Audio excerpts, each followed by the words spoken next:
Hello. If you're looking for a podcast that's easy and free, you came to the right spot. That's Anchor. Have you ever heard about Anchor? It's the easiest way to make a podcast. Let me explain. It's free. Yes, it's free. There's a creation tool that will allow you to record and edit your podcast right from your phone or computer. Anchor will distribute your podcast for you. Yes, they will distribute your podcast for you. So it can be heard on Spotify, Apple Podcasts, and many, many more. And also, you can make money from your podcast with no minimum listenership. It's everything you need to make a podcast in one place.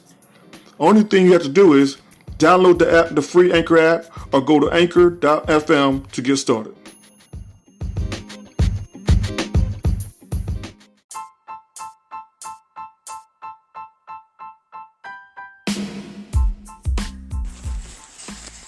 Hello, how you doing? This is Clarence Jenkins with Dynamic Dads. Just want to come on today. I had an interview with my aunt Diane. This is a second episode that I had. I'm talking about Clarence Jenkins, the family legacy. So I want to talk about the Jenkins and give everybody a perspective on what my family went through living on the farm and just what was installed in them from Clarence Jenkins. He was the original Dynamic Dad to me. So give honor and tribute to him. And like I said, this was the second episode. The first one was with Joyce Sanderson. The second one was with Diane Corley. And so she came on and she's going to give us her perspective, be transparent with you about how she grew up in Monica Hill and just what lessons she got from Clarence Jenkins and how, he instilled her good work ethic that she did also to her kids. So the next voice that you will hear, we're going into an interview with Diane Corley. So thank you for listening to Dynamic Dads, full of energy, positive attitude, with new ideas. Thank you.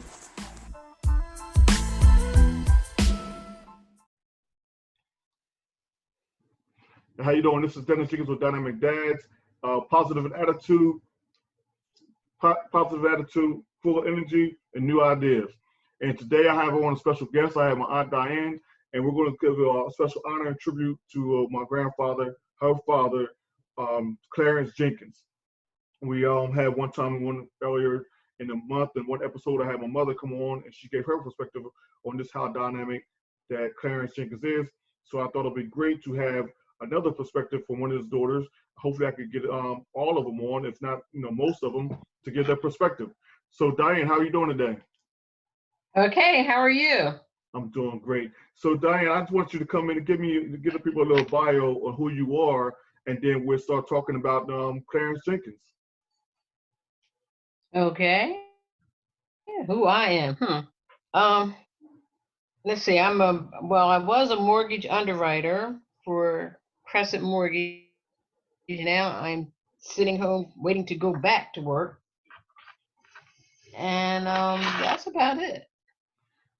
Okay, so give us a little background on who you are as far as the number of children in the family. I mean, my mom I am. the Let's see. oldest. Which one am I? I am. I'm somewhere in the middle. Somewhere in the middle. And let's see. Graduated from Clearview High School. Always worked in the retail field. Okay, so give the people a little bio on about you growing up in Monica Hill. Tell us about that story.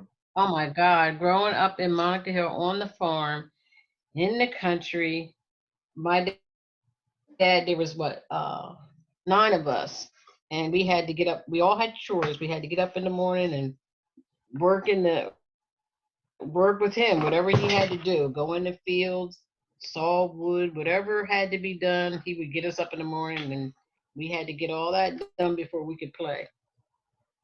And how old would you say that he had you start doing things like that? Oh my God! To me, it seemed like he had us working as soon as we knew how to spell the word work.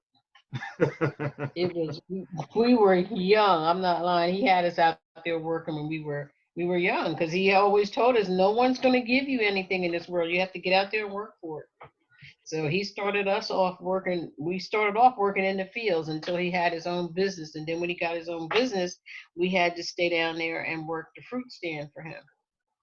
Yeah, me and Mom talked about that before, about how he started to create the fruit stand, that in that time period there weren't many blacks in that area that were owning their own business. So can you talk a Right. little bit about that? What was going on?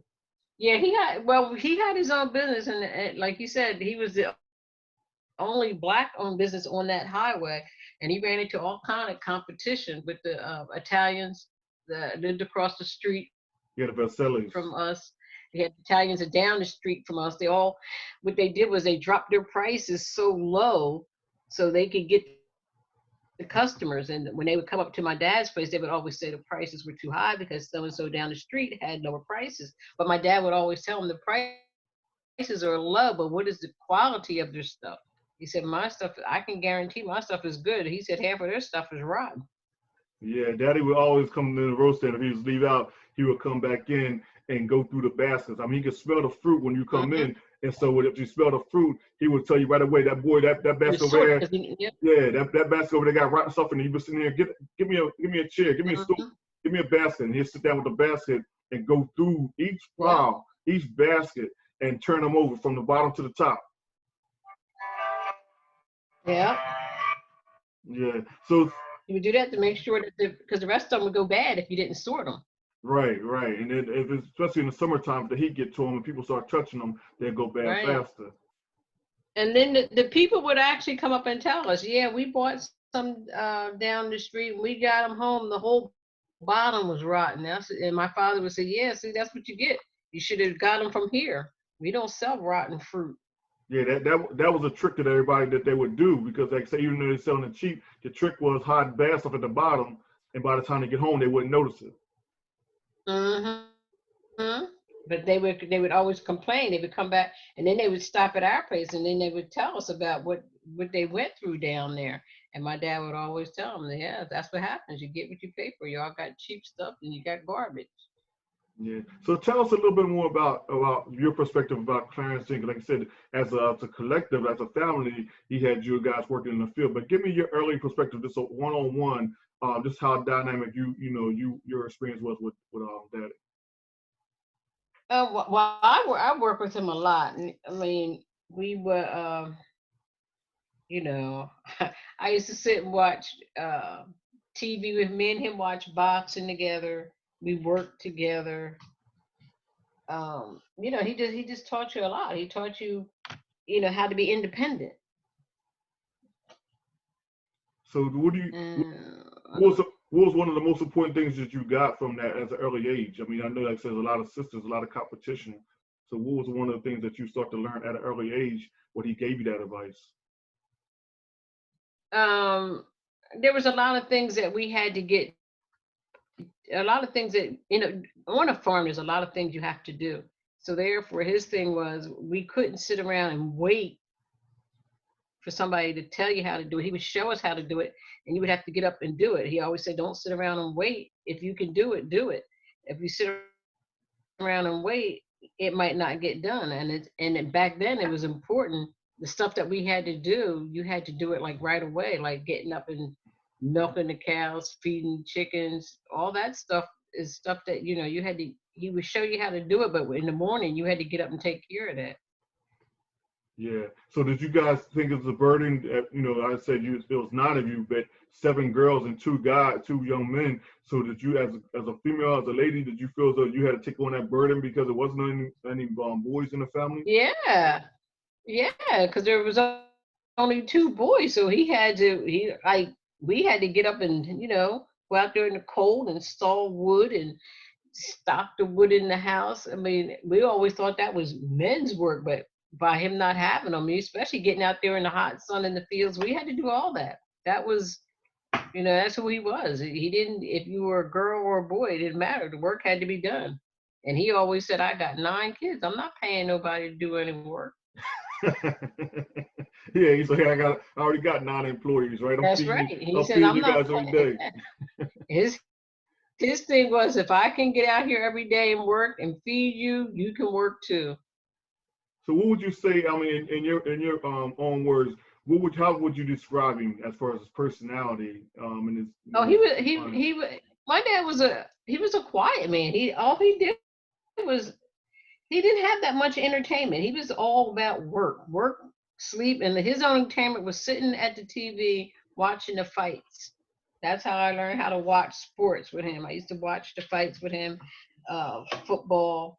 He liked baseball, but that was his downtime, just watching the Saturday night or Sunday night fights, whatever was on. He wasn't into the movies that much. He was more of a fight. He just wasn't that into TV like that. Just all he wanted to do was see a good fight and sit in that lounge chair after work and go to sleep. Every now and then his friends would come over and they'd go down in the basement and sip on their moonshine. Yeah. Did He you would make know? some peach. He would make peach. He would make homemade peach wine. Did you know much about him in his days? I mean, I was told a little bit that when he was younger, he might have ran some moonshine and down in Maryland. Did you know much Well, he about? said when he was younger, he had to quit school and help take care of the family because his father, I don't know if his father was away or what happened, but he said he had to quit and they had to, he had to take care of the family. He was the oldest. And how many? How So many? that's where he got his, well, I only met one of his brothers. I don't know how many he had, but I only met one of them, and that was Uncle Elwood. I only met one of his brothers. But they used to have stories to tell how they all got out and had to work, and that's how they became independent men. Yeah, but in that time that they talk about they had to work, I mean, that's in the sharecropping days. I mean, we're not talking about way back in the 40s or like that, but it's still in the 50s, the early 50s. There was still a lot of racism going on. So Oh even yeah, if it was, they had to work. Well, that's why he had us in the fields because he said he had to work the fields, and it didn't kill him, so he knew it wasn't going to kill us. yeah. And so how do you think everybody else viewed you around there when you went to school or just the community within itself, in the country? Well, they knew, all they knew was that we were the farmers. Even when we used to come to the city, they would call us farmers. When you Yeah, said, because they knew because we worked on the farm. yeah, so how did that play in school though? I mean, how did the people Well, treat you? when we were going to school, because we all lived on most of everybody there lived on a farm. So, back then it was farmland. There was, the school I went to, most of the kids there were kids that lived on the farm. We weren't the only ones who lived on the farm. So, you know, it only time we ran into issues sometimes with, you got the kids that come in from the city that came to the school. They might every now and then tease you and call you farmer, but other than that, it wasn't that bad because the school we went to, there wasn't that many blacks in that school anyway. It was mostly a lot white school, Yeah. and we got along pretty good. Like I said, we didn't have that many issues. The only time we had issues, like I said, when you had the kids that came from the inner city, then you And what do always you, had to have a few. and what do you call the inner city? I mean, the country is a lot of country down there at that time. So what was the inner city to you guys at that time? There were kids that moved from Philadelphia to um, um, there was a place called Center City. I forget what town that was in, but they came from Philadelphia and they moved into that little town, and then they came to our school. They were the only ones that when they came to, we had no problem until, like I said, till some of the city kids moved to the country and they started going to the school. That's when they had their own little clique and they would call us farmers and stuff like that. So that was mainly the black kids you're talking about, not any white kids or anything, but Yeah, the no, it black was just kids. yeah, they would call because they knew we all lived on the farm, Right. and then because we had wood stoves and stuff, and they would say we come to school smelling like wood. We didn't know it because we couldn't smell it. Right. Right. Right. Right. So at what age do you say that you really start,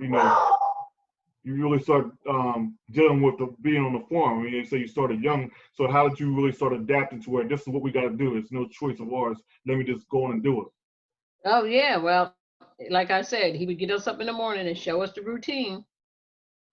You had to get up and deal with the animals, feed the chickens, the pigs, the cows. We had chicken, pigs, and cows, and he would get us up and show each one of us how to do it. And then in the morning, you knew what time you had. If you didn't get up, he was gonna wake you up anyway.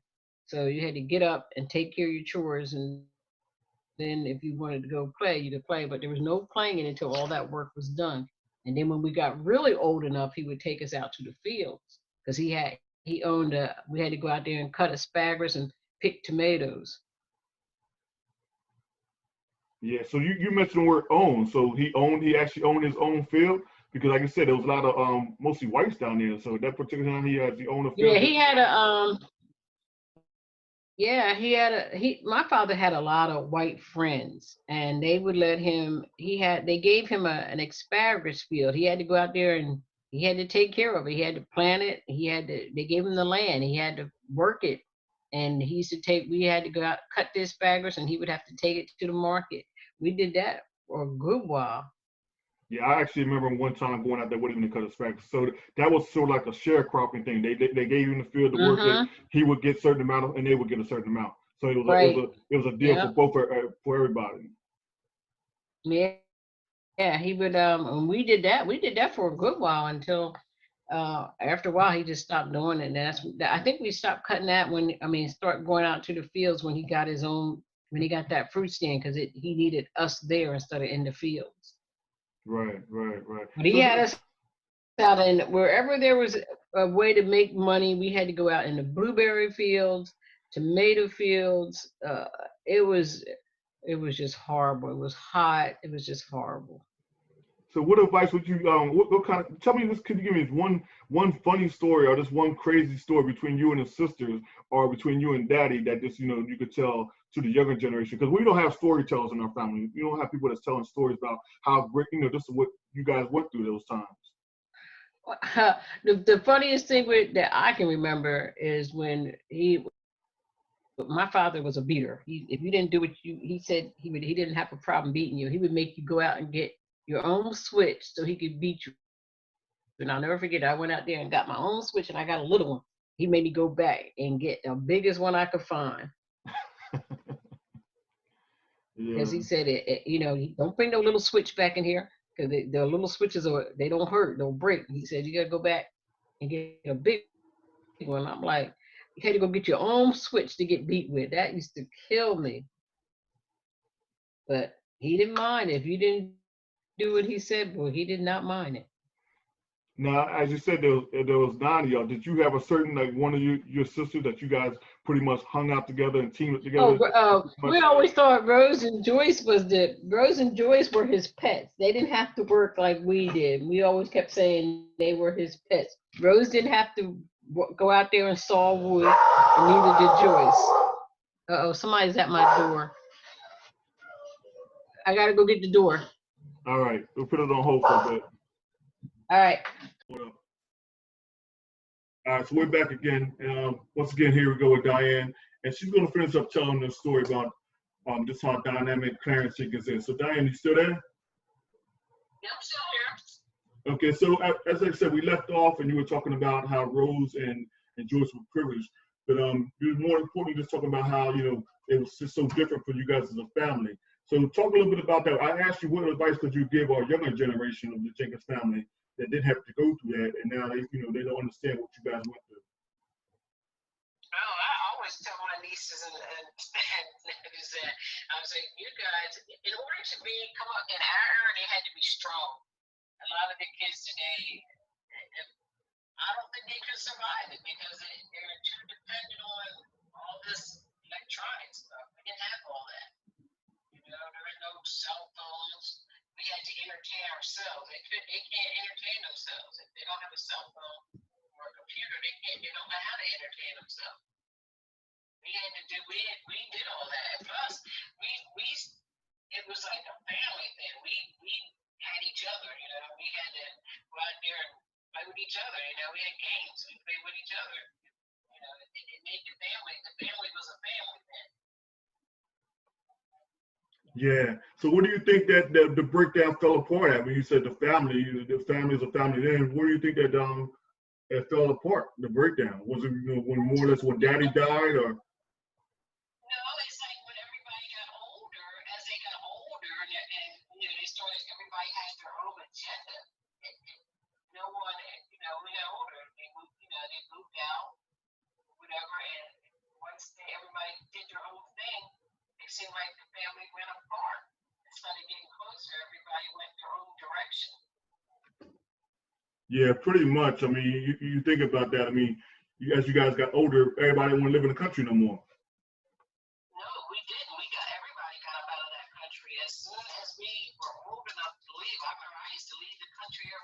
and come to Camden and stay with my half sister because I wanted to get out of that. I didn't want to be there anymore. You know, we just didn't want to live there anymore. It was just, you know, we got old. And then when my dad got sick and she took the farm from him, that's when we moved to Paulsburg. And that's when everything changed. When you said who took the farm, the people that you were renting it from? Yeah, the lady, daddy got sick. He had cancer, and he could no longer work in the fields. He couldn't work her farm. So when he couldn't work her farm, she had to she put him out. She took the house back and gave it to the next farm. Right. So talk about that. I mean, you said you moved up to Camden with your other sisters and things of that nature. So my mom had talked about it before about the sisters that you got, the other siblings that you had. So did you interact a lot with them? Oh yeah, my dad's from his other wife, his other family. I used to go up there every summer. Her name was Helen Roy. I used to go there every summer and stay with her and her. She had Jenny, who was her son. She had Johnny, Penny, Buddy, and Frankie. Yeah, she had 3 kids. And I used to go stay with them. We had fun. I used to get teased all the time because they would tell everybody, "This is my cousin from the farm. She's a farmer." And that's when all the other kids from the city would ask me if we had cows and pigs, and they wanted to know all about the farm and how you do it. And I couldn't live there, and you had to hear all that. And then they would always say, "Well, you don't talk like a farmer." Yeah, but when you think about it, we talk about now about exposure and how our inner city kids, it's still to the day, a lot of inner city kids, even though Woodbury, Paulsboro, and Mulligan Hill, it's not that far away, but they still don't get that exposure seeing what the country's like.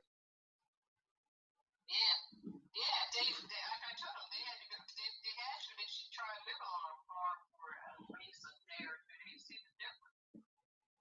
They would come back, they would appreciate what they have more than now. They would appreciate it because, you know, they take it for granted. That stuff was taken away from them. You had to live back on the farm. See, even the farm days today aren't like when we were coming up because they got all this modern stuff. We didn't have that. Yeah. So what do you think? I mean, say to build a character in you. What did you think as you grew older as a woman? Did you realize that farm life really helped you mature, or like I said, build character? It made the work ethic that it put in us, having to get up early in the morning and go to work. That's what it did for us. I mean, all my kids are like that. The work ethic is people talk about how, you know, they go to work, they don't miss no time. Right, because you put in that same work that daddy put into you, and make them learn that they got to earn a dollar. Nobody's going to give it to you. Yeah, but they do too. Every last one. Rich, Eric, TJ, and Willie, they all. I mean, people talk about how their work. Everywhere they work at, people talk about how great they are. And I said, yeah, that's because, you know, I used to make them get up.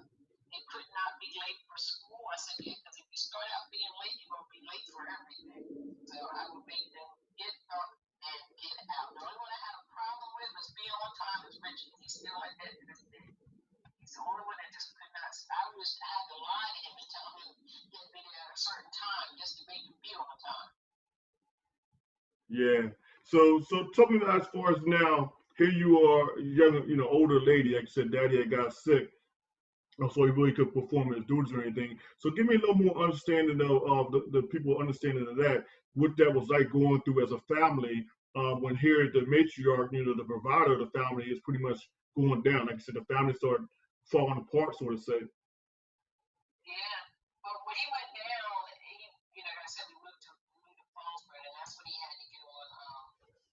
He got Social Security from work. He got Social Security.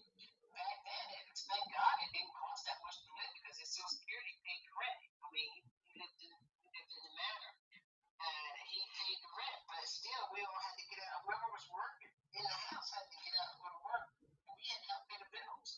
Yeah, at that time, I mean, when we talk about daddy, we talk about how dynamic he is, but mommy never really worked. No, she never worked. My mom did not work. She stayed home and took care of the house, but she never worked. And she went to work. She tried to work at a couple places doing housework, but that didn't work for her. Yeah, I mean, we talk about how you know just her personality, her character was. So you know that wasn't gonna last long with her. Yeah, she tried it, but it just was, it wasn't for her. She liked to dress up. She liked to dress up and look pretty, like. That was her. And housekeeping was not her thing. She couldn't do it. Tried it, but she just couldn't do it. But he took care of everything. And then, like I said, when he got sick, we were still living there. So like he said, he took care of us. Now it was our turn to take care of him. So we had to work and we had to, pay the bills and buy the food. He got on. They had food stamps back then. My mom got food stamps, and she got welfare, and he got his Social Security. That's how we made it. Yeah. So just like I said, we went through the stages of here. Dad, he's got sick. He's not able to provide for the family like he used to be, and now all the siblings have like kind of disbanded. You went to Camden, Joanne, Joanne, my mom, and everybody. They went their own separate ways. So the family is pretty much has gotten to where do you guys even meet up or have social gatherings? Yeah, my mom would have Sunday dinner. Every Sunday we'd meet at my mom's house for Sunday dinner. This went on forever. We used to love my mom's Sunday dinners. That's where we'd all meet up at, and that's where, it was a family thing. Yeah, but I mean, as we know, as mommy, like I said, everybody went away. Mommy was pretty much where the central meeting point where we would go visit her in Woodbury and stuff like that. But nowadays, we don't have that anymore. I mean, every now and then on Thanksgiving, nobody kept that tradition going. Sunday dinners. I'm surprised that no one ever kept that going. But can you, like you say, you're surprised about it, but how many of as far as your sisters are really that close that you guys would do things that nature? You know what I'm saying? Well, me and Kathy, I think Kathy's about the only one that Kathy gets along with everybody. So I think Kathy had a Sunday dinner, everybody would show up. Yeah. Because he still gets along with everybody. Everybody, every now and then you got issues with some of them got issues. I don't have that problem. I used to tell them all the time, if I lived there, we would have our Sunday dinners. Because I knew Mommy would have wanted that. Yeah. So as far as the Jenkins family is going to say, we go back to this, and we're certainly was in the meeting. I just want to ask you a few more questions, but go back to the Jenkins legacy, sort of say, in the Monica Hill. Do you still think that exists?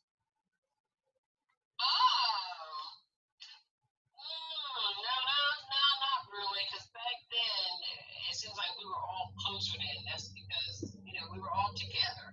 But like I said, once we branched out, it changed. I mean, just the name alone, and like I said, I don't think the younger generation understands just how powerful the name Jenkins was in Monica Hill. Oh, it was powerful.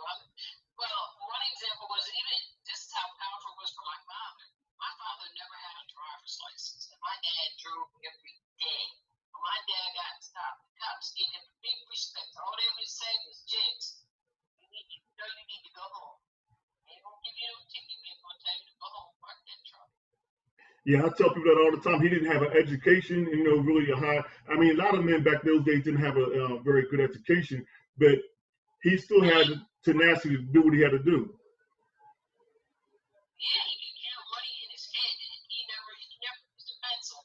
He would count it in his head. I don't care what he sold, he would add it up. I mean, the customers would be amazed how this man could add with no paper. He would close his eyes and he would come up with the total. Yeah, I mean, he definitely had some built some inner skills of survival inside of him, going throughout things that he had to deal with in life, and he obviously passed it on to your kids, to the kids, and pretty much now we got David who is still running, sort of say the Jenkins name down there in Delaware with his restaurant and his barbecue pit. David has the same reputation my dad had when he had his fruit stand. Jenkins Market. Jenkins was big back then. It was Jenkins Market. And David took it over and never missed a beat. Yeah. So this one couple of last things. I know now you're in Georgia. And so you moved down there, you migrated to, to the South, and you're living down there. But as far as our younger generation, like I said, I can't stress that enough. We don't have any more storytellers in our family to talk about all that we've been through and just how great the Jenkins name is. So give one, if you can, just give one last advice to our younger generation about just who the Jenkins are and just how great we are and what we need to do to get back to that family structure. Well, they need to stay connected more. Like I said, everybody has their own agenda. They need to put aside a day where family, like I said, have that big old family dinner where everybody can sit around and just reminisce.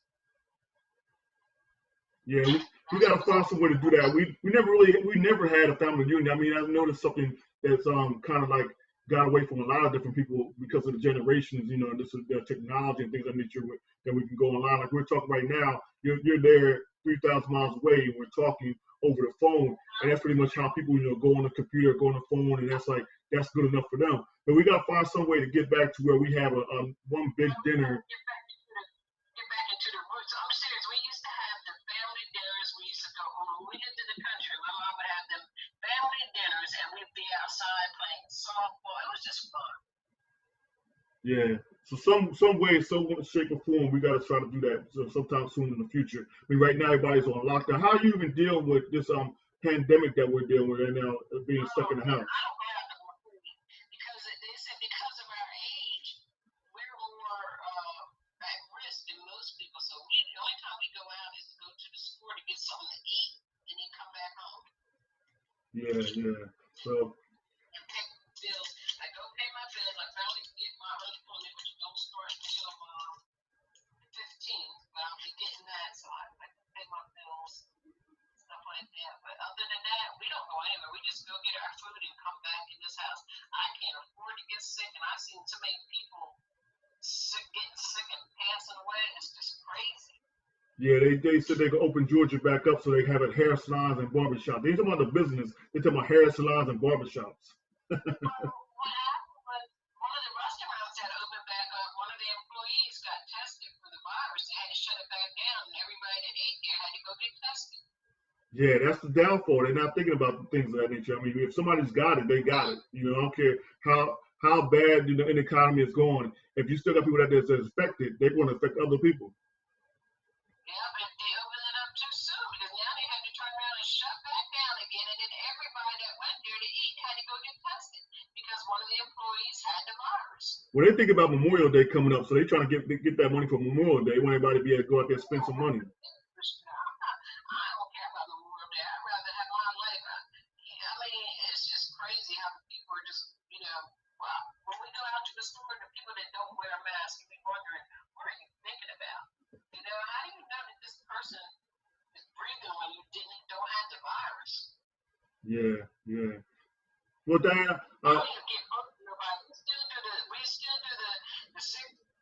We still do everything. And then they told we had to stay self-sheltered until June the 12th for us because of our age. Yeah. Well, we're going to end this recording. We can talk a little bit. I'm going to ask you a few questions earlier. But like I said, this is Dynamic Dads, full of energy, positive, and attitude with new ideas. And I want to thank Diane Corley for coming on, my aunt that's living in Georgia now. And just give us a little history about Clarence Jenkins and then how she came up in Monica Hill and to where she's at now. And like I said, just encouraging those in our family and then others how important it is for a family to bond together, to really understand that, it's a family that makes everything possible, that we got to get back to that family lifestyle. So once again, Diana, thank you for coming on. We had a few technical difficulties, but overall, I just thank you for coming on and sharing your story with me. Okay, I'll talk to you later. All right, bye-bye.